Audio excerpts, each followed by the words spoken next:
have seen the torch of freedom pass from hand to yearning hand, and the vision of our fathers spread hope throughout this land, as the dream some fought and died for in my heart becomes my own. I will strive to keep her promise, America, my home. America, America, may God bless America, and freedom reign across America, my home.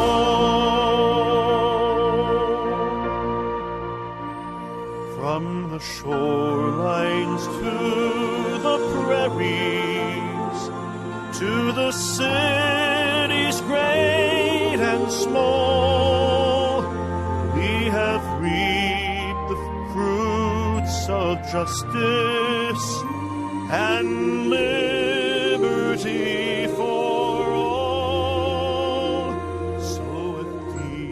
So with deep appreciation for the blessings of freedom that we know in our wonderful country, I'm Dr. George Simon, welcoming you to another edition of Character Matters. This is the program where we talk about what I consider to be the defining issue of our time, the character crisis that we face, and that affects so many aspects of our lives, from our relationships to our families, to our communities, to our entire country, and all the social ills that we face.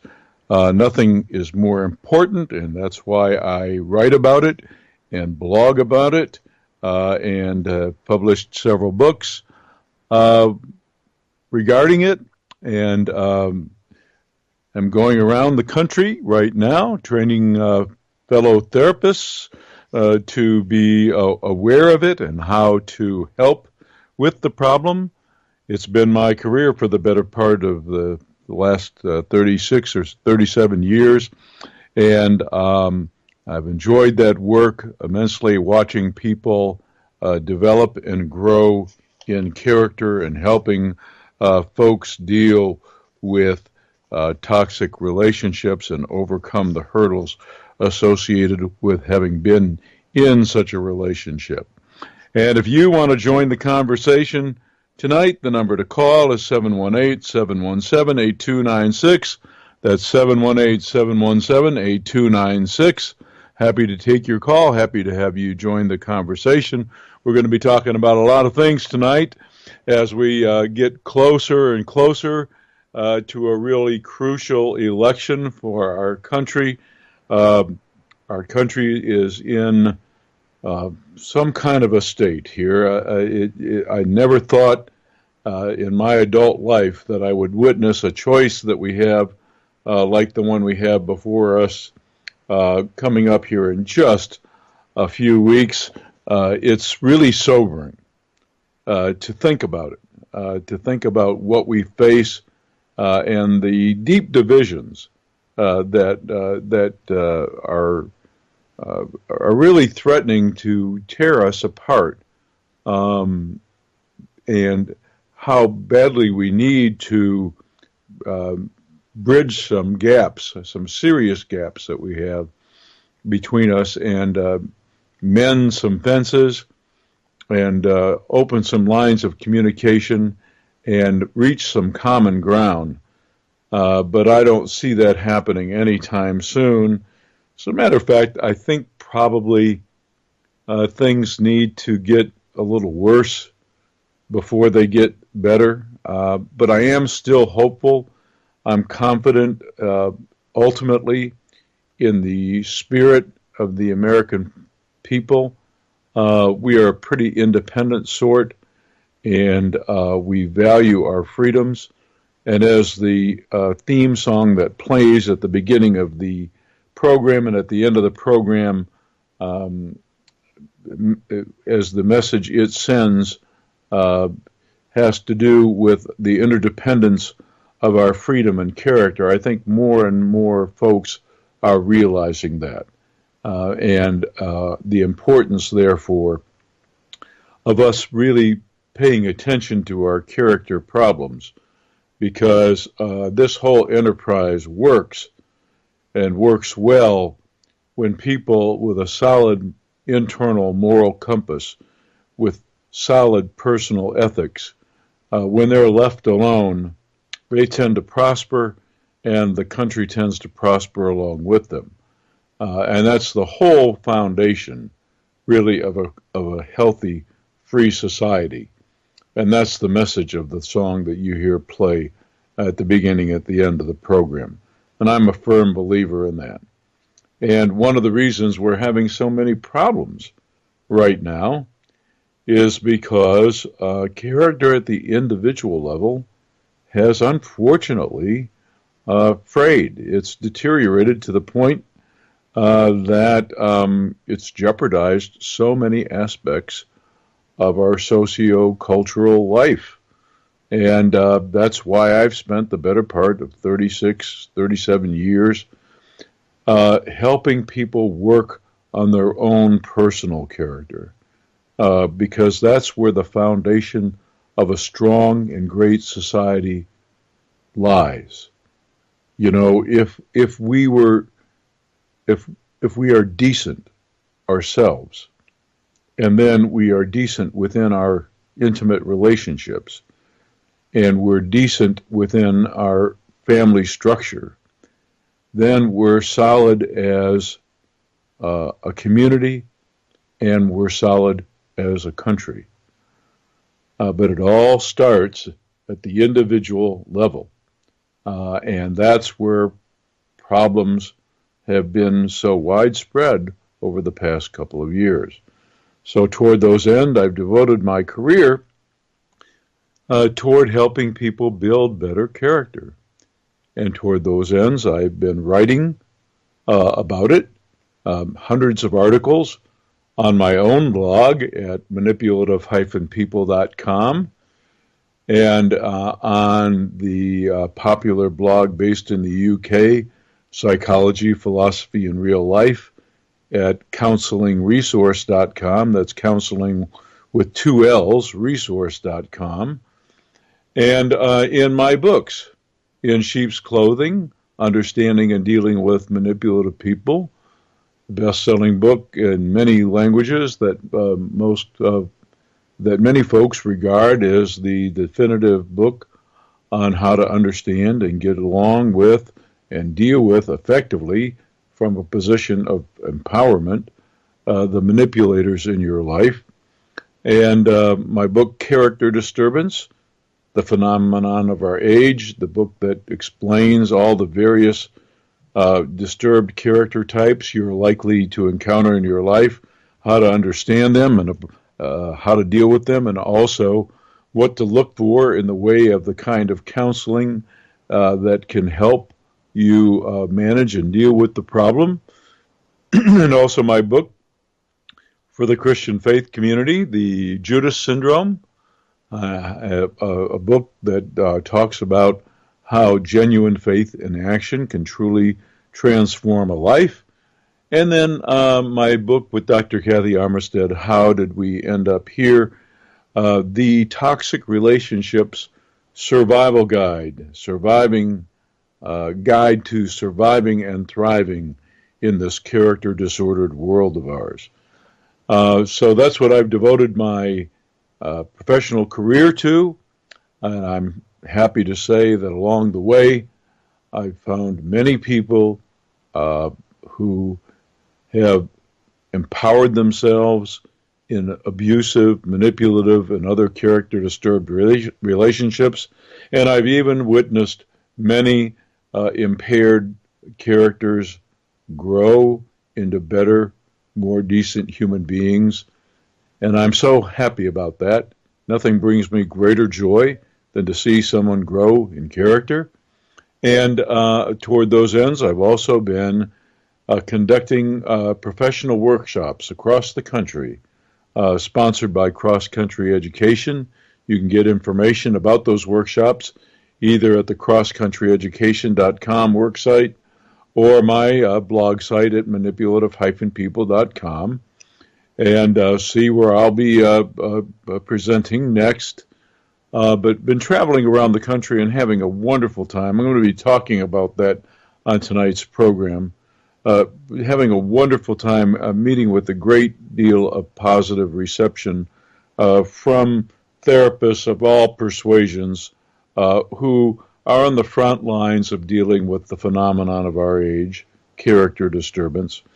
So I'm really edified coming toward the end of my career that some of the work that I've done has helped, hopefully, in this problem, because if ever there were a time that we needed to address our character issues, both individually and collectively, now is it. I think we're at kind of a crossroads as a country, as a family, and I think it really is incumbent upon us to examine closely and to reflect upon the precious freedom that we enjoy and how it's at risk in our character disturbed age. And if you agree with these things, or if you have something you'd like to contribute to the program tonight, maybe you just have a question you want to ask me, or share a story or two that you think would be helpful to the listening audience, then give us a call at 718-717-8296. That's 718-717-8296. I'll be happy to take your call. We're live tonight. We're unfortunately not going to have the luxury of live programs coming up in early November. The first 2 Sundays in November, you're going to be treated to best of programs or some kind of rebroadcast, because I'll be traveling those days and will not be back in front of the microphone in time. As a matter of fact, I'll be in the air traveling during the hours of broadcast, so I won't be able to conduct the program live on either the 6th of November or the 13th of November. So you'll be treated to a rebroadcast on those 2 days. But we're live tonight, like I said, and if you want to join the conversation, once again, the number to call is 718-717-8296. That's 718-717-8296. Well, we have lots to talk about tonight, but one of the things that I really want to talk about is this situation that we face coming up very soon, where we have to choose a political leader for our country. Not just our country, but we're faced with choosing the person that would be, perhaps, the leader of the free world. Like it or not, because of its history, the United States of America has been, especially since the end of the Second World War, the United States has been a spiritual leader of sorts, a leader in the concept of personal freedom and the ability of principled free people to govern their own affairs and to create opportunities the likes of which the world has not seen, to innovate, to prosper, both materially and socially. We built an incredible society, especially in the post-war boom. But things have changed since. We've had various periods in our development. There have been plenty of times when we rightfully should have held our head in some kind of shame for what we allowed to happen within our culture because of some character defects that we struggled with. We were not living up to our professed ideals. But then we've had some shining moments too. Some shining moments when we really were that beacon on a hill for other folks to emulate. Unfortunately, I think that's changed in recent years, and there hasn't been a time in my memory where we faced a challenge like we face these days. And I'm truly petrified. I'm truly petrified by what we face in the way of leadership. And the reason we face this crisis, it all comes down to what I've been writing about and talking about, and some would say perhaps even preaching about for the past 35 plus years. And that is the character crisis that we face. And I'll give you just a little bit of an example. Now, I'm not trying to take sides here. I want to make it clear. I'm a staunch independent. I do mean that in the best sense of the word. It's not so much that I am on the fence, as some critics might say, politically. I'm not on the fence at all. It's just that I believe that both sides of the political spectrum have some legitimate issues, some legitimate complaints, and they also have some serious issues where there's some hypocrisy and some necessary contention, and therefore the bigger truth many times lies somewhere in the middle. And that's where I take an independent stand, a very independent stand. So I don't mean to sway anyone in one direction or another with any of my political comments. But I have to say that the character issues of the candidates that would hold themselves out to be not only our leaders, but leader of the free world is truly petrifying to me. And I have been watching very closely. I watched very closely the last political debate, the last debate between Hillary Clinton and Donald Trump. And I also watched the performance of these two at the Al Smith dinner, a charity event, and literally my heart broke. I just have to say, I just could not believe what I was witnessing on both sides. My heart truly hurt. I just wished so badly that we were not in this position.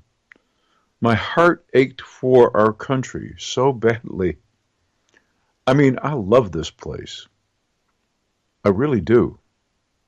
I love the idea. I love the idea that decent people should be left alone to govern their affairs, and if they truly have a solid compass and a solid set of values, that they will together build great enterprises. and a great society. I love that concept. I've been in love with it ever since I was a young man. But I know that it takes that certain something that we call character.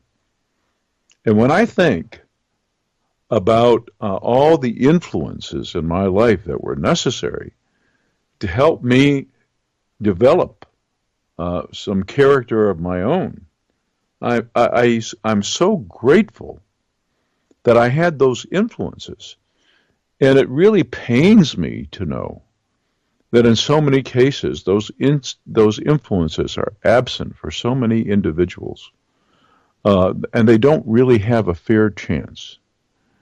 And we're not tending to that very well as a community, as a society. And we have to. We're all in this together. And we're as divided as we've ever been. And our would-be leaders are not helping. And so I'm watching the debates, and I'm watching the demagoguing going on both sides, and I'm thinking to myself, oh my God, have we come to this? Have we truly come to this? And is there any saving us?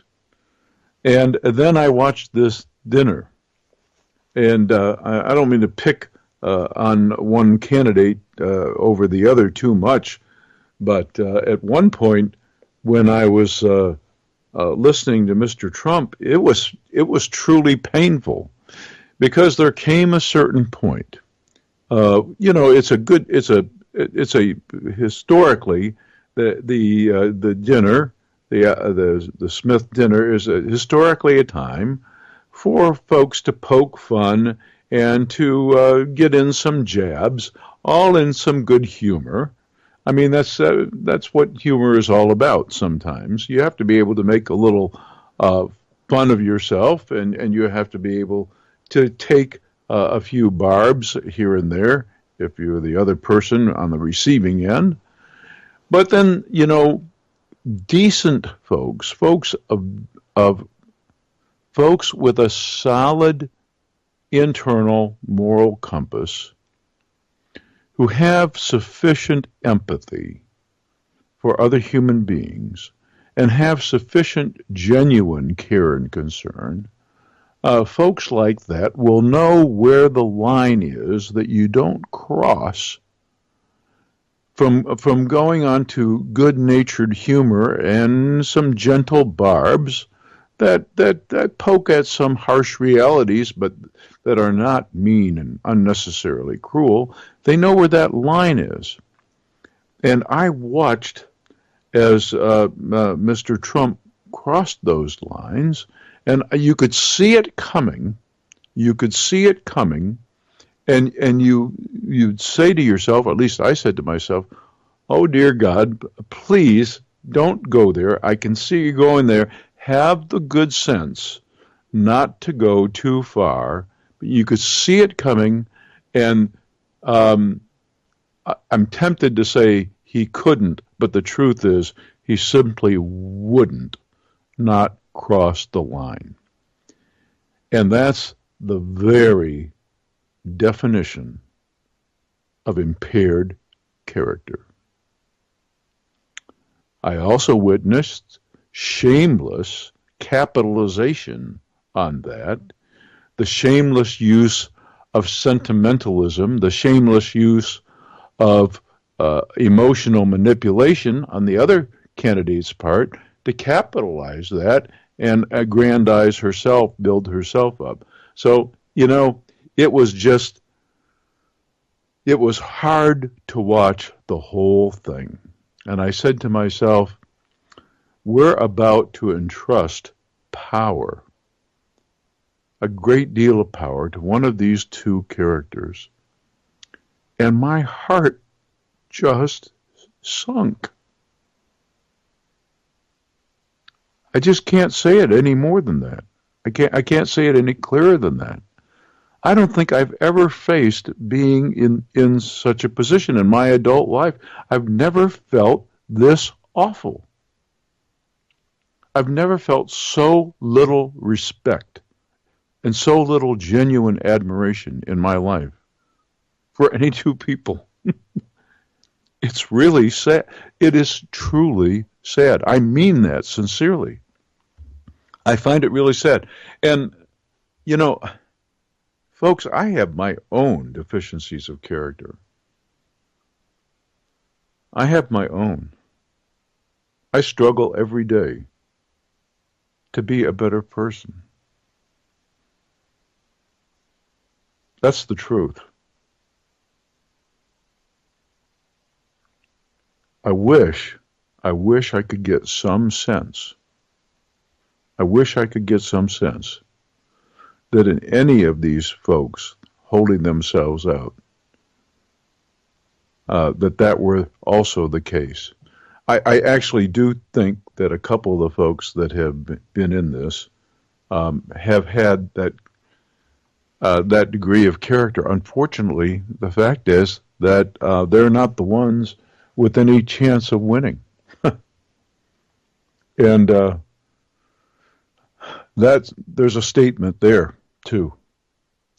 There's a statement in there somewhere. I'm not sure what that statement is. There's an old saying, nice guys finish last. Perhaps there's something tragically really true. And maybe that says something about the environment, the political environment that we've established for ourselves. I don't know. And I don't know whether or not anyone else feels the same way. I'd certainly like to hear your opinion on it. I have more to say about this. I've been talking to folks at workshops about these things, and I'd sure like to hear your comments on things.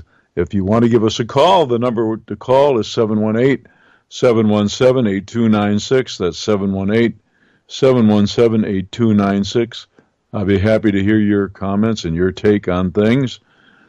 Another thing I wanted to talk about is what I'd been writing about on my blog over the last several weeks.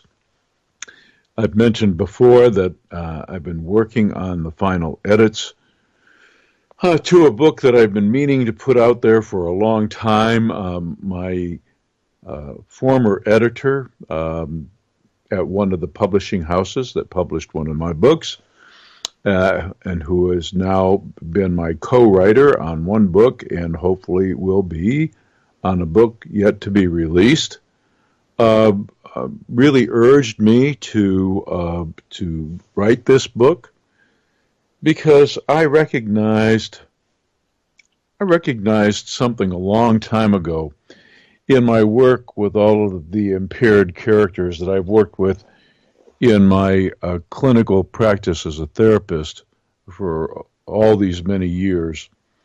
I realized that the old axiom that many therapists believe that only people who experience some kind of trauma in their formative years end up dysfunctional in some way in their later years.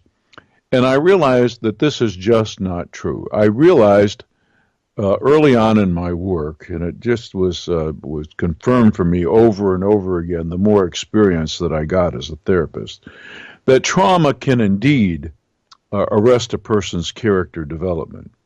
That when bad things happen to people, or when parenting is either neglectful or abusive, or other tragedies befall folks during their formative years, that can truly have a negative impact on their character formation. So there's no doubt about that. But I also realized that we are not born civilized, that our socialization, as I've written about many times and have several articles on the internet, our socialization is a process.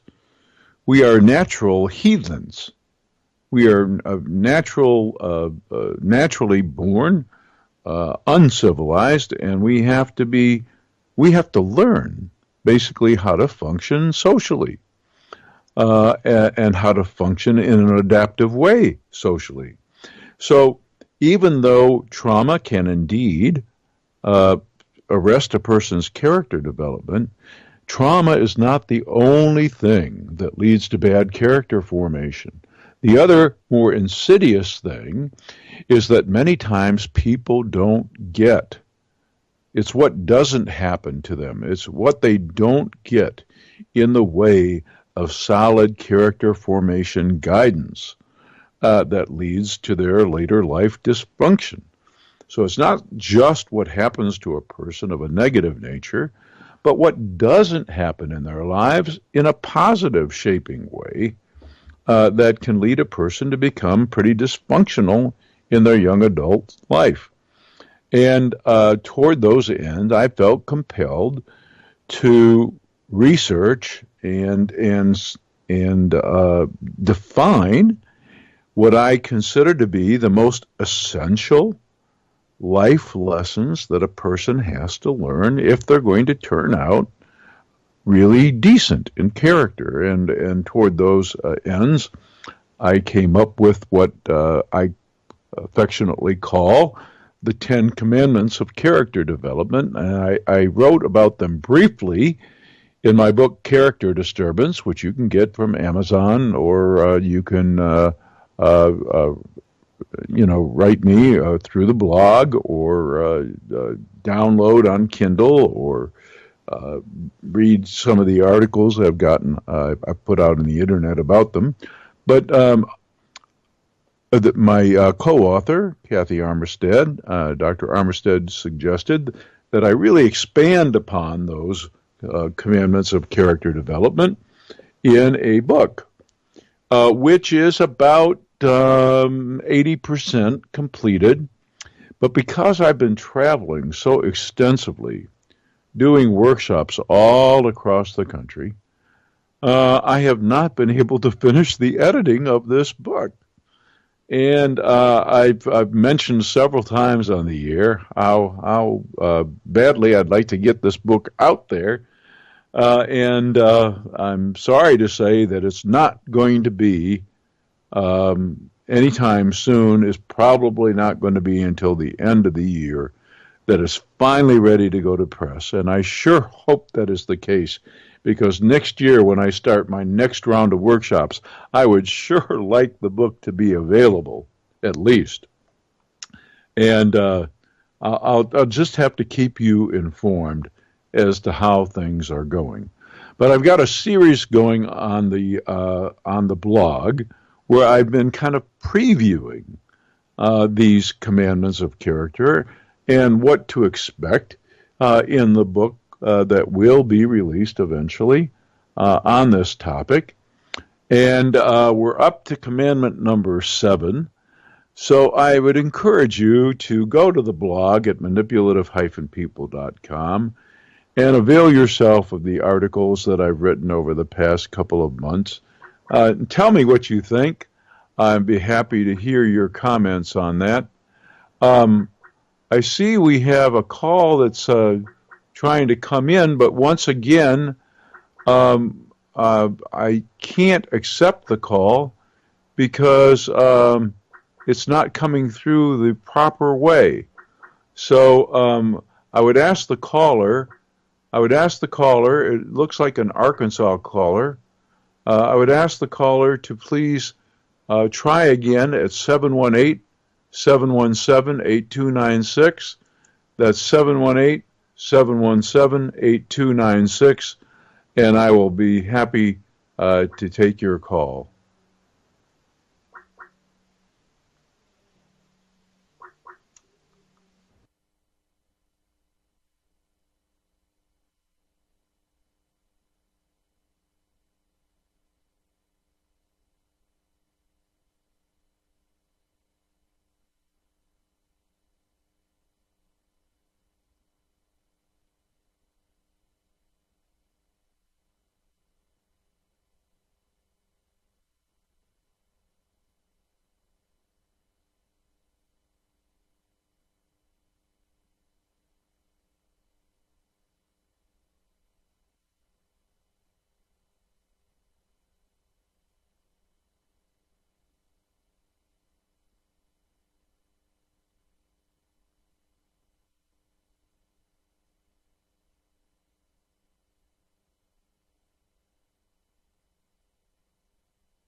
All right, now I think we're back on the air. I'm sorry that we had a problem there. We've been having problems merging calls, and now I'm going to try and do this appropriately. Let's see if we can do it this time. Let's see. We're going to try and merge this call in correctly. Not able to do it just yet. Keep trying, caller. We'll try and get you in here right. Please try again. I'm not sure why we're not able to do this, but I see that we're just not having any luck merging this call correctly. Try once again, please, caller, at 718-717-8296, and we'll try and merge this call correctly. I'm just not sure what's going on there. We've had this problem a couple of weeks in a row, and I think it has to do with the new version of the program that we use. Okay, now I'm going to try and do this again.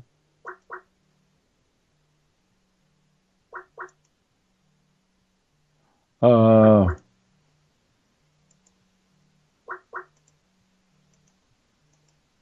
going to try and do this.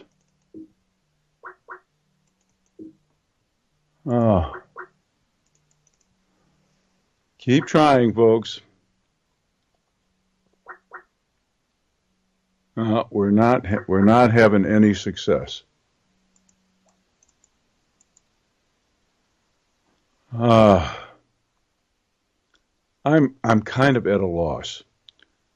I am not getting the screen that I normally get that allows me to merge in the call. So we're going to try one more time. Thank you for being so persistent, by the way, caller. I really appreciate it. We're going to try and do this again.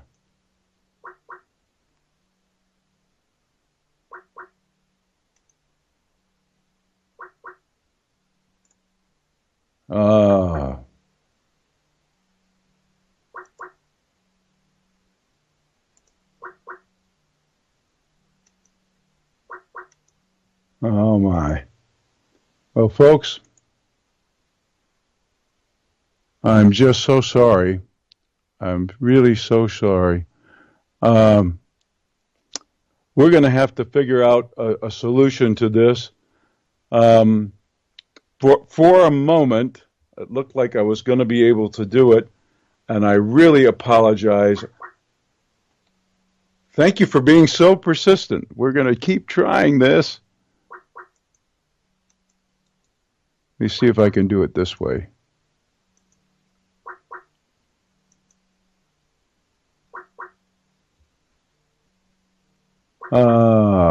We're trying.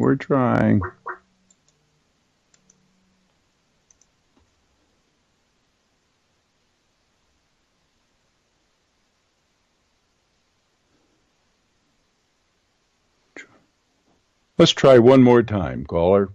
We'll try one more time. I know you're probably tired of being persistent, but I really want to hear your comments, and I'm doing my very best to work with this new program. So let's just see what we can do here. I have recently updated to a new version of the program we use. We use Skype for this broadcast, and it's been upgraded to a new version. And you get a little dialog box that comes up, and there's usually a merge function as opposed to an answer function, and that is not working like it's ever worked. And only every now and then does a merge option come up in an odd place, and then when you go to do that, it disappears. So I'm going to try and do this again.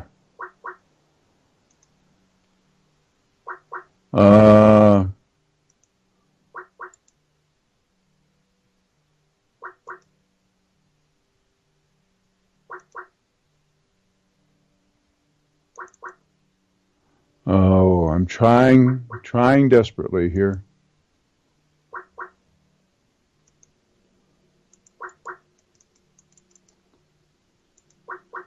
not able to do it. Just not working. I am so sorry. Well, we'll have it worked out by the next live program for sure. I will figure out what the problem is. I'll work with the producer on this. And I really appreciate your persistence out there for trying to call in, and I apologize so much. This has been a problem actually for weeks, and I don't know how to fix it, but I will get it done one way or the other, because the contributors to the program here add an awful lot. And I really I wanted to hear your comments so badly, because I'm really interested in how other people are feeling about this situation that we face. And unfortunately, for various reasons, this latest version of this program is not allowing me to merge calls. So I apologize profusely for that. We're going to get to the bottom of it. I don't know what we have to do to fix it, but we'll do what we have to do to make sure that we can bring folks in to the program and have them participate. I really apologize for this snafu. I know how much some of you want to contribute to the program, and believe me, I value you very much. And I really also apologize for the dead air that there must have been earlier when I tried to patch in the caller. So I really apologize for all the technical difficulties we've been having. And we'll get to the bottom of it. We'll get to the bottom of it. Vince, if that was you, which I think it might have been, thank you so much. Thank you for your persistence in trying to work with me and getting through. And thank you all for your patience as we work through this.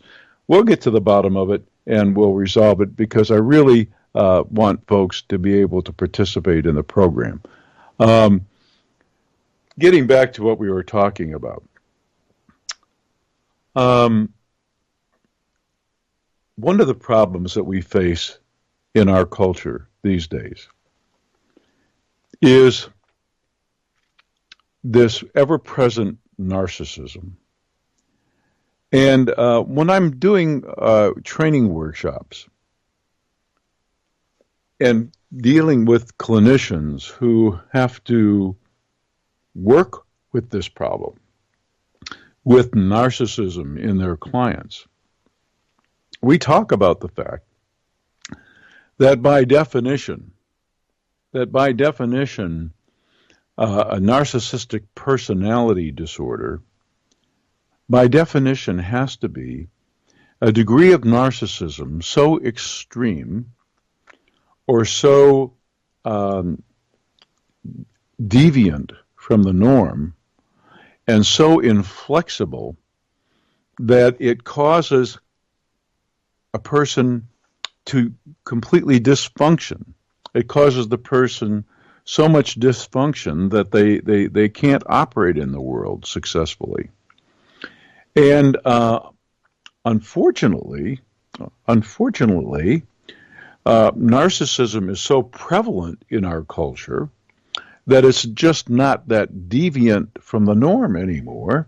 And also, because of various other aspects of our society, it works for a lot of people.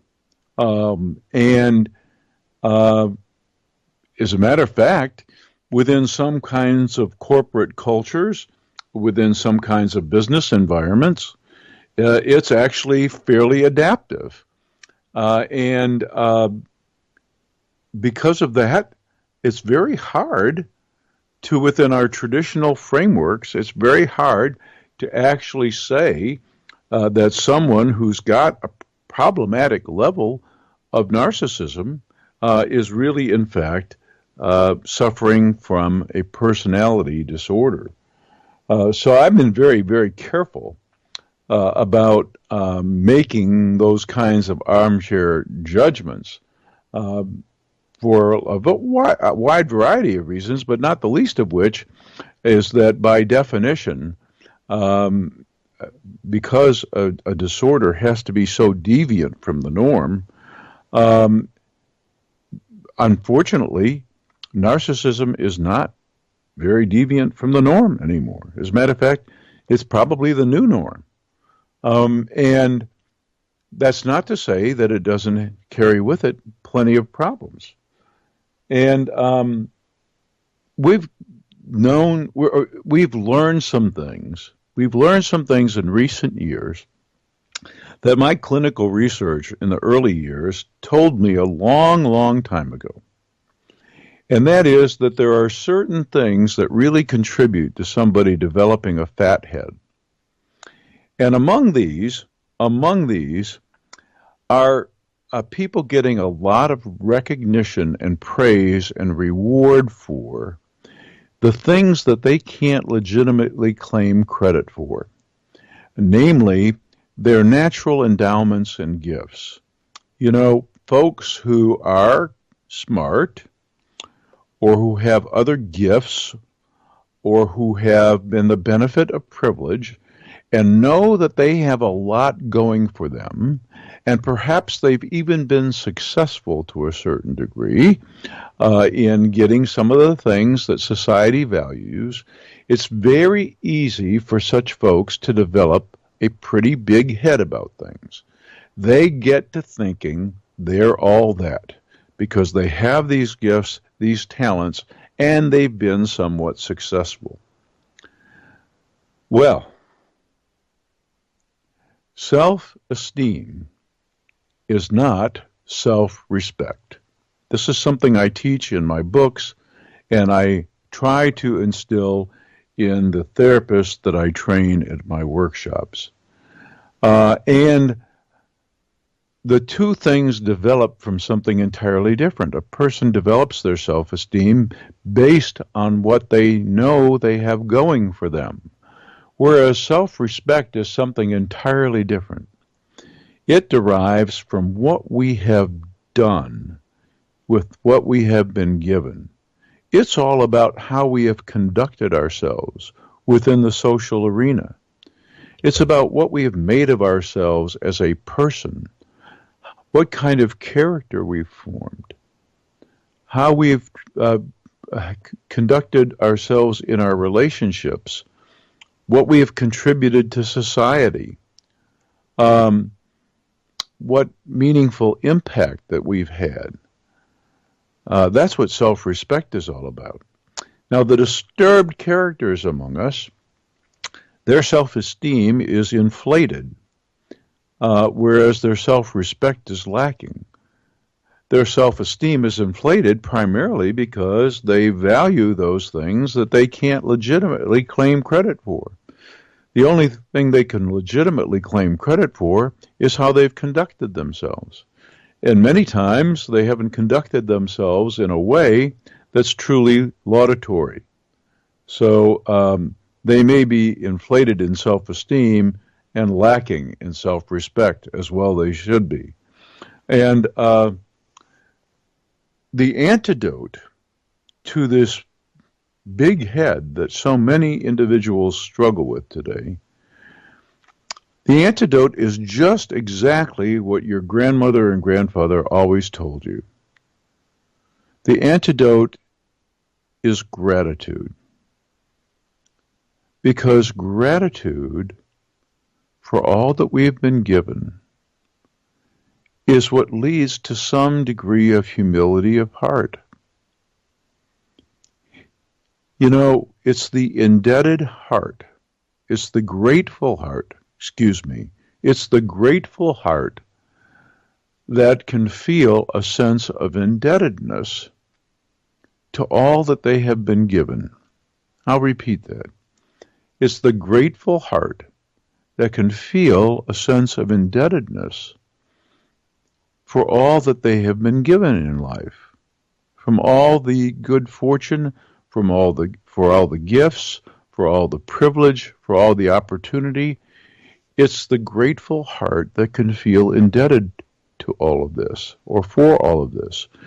And it's the indebted heart. It's the heart that feels indebted in some way, that is motivated by a sense of obligation to give back, to give of what they have for the good of all. So your grandparents had it exactly right. If you count your blessings, if in humility you understand all that's come your way and you feel grateful about it, you will naturally feel somewhat indebted to someone or something bigger than you. And then you'll feel a sense of obligation to use your gifts and your talents for the greater good. This is just a fundamental axiom of building good character. And it's just what's so lacking. It's just what's so lacking in so many individuals today. So, in many cases, when I'm working with individuals who are struggling to build a better sense of self, they're struggling to form better, stronger characters, I ask them to keep a gratitude journal. And it's just amazing how impacting this is. It's amazing how once they start really taking note of and reflecting upon their blessings, their good fortune, the gifts that they have been given, the talents that they have, the opportunities that they've been afforded, once they start reflecting on those things, and once they cultivate a deep sense of gratitude for these things, then they start developing a sense of obligation to use those gifts and those talents for the greater good. And they don't get a big fat head about things. But I can tell you, folks, after many, many, many years in this business, in the business of helping people grow and change, I can tell you that the number of fat heads, way blown out of proportion heads, that I have seen in my office, and the destruction that those fat heads have wrought into their own lives, has just been mind-boggling. It's just been sobering. We live in the age of rampant narcissism. It's truly the pathology of our time. And there are aspects of our society, there are aspects of our culture that simply promote this kind of shameless self-aggrandizement. And it's truly shameful. I was reading some comments, some vulgar comments about from a pop star just the other day, and I was thinking to myself, this is where we've come culturally, where some things no longer even shock us, where some vulgarities and some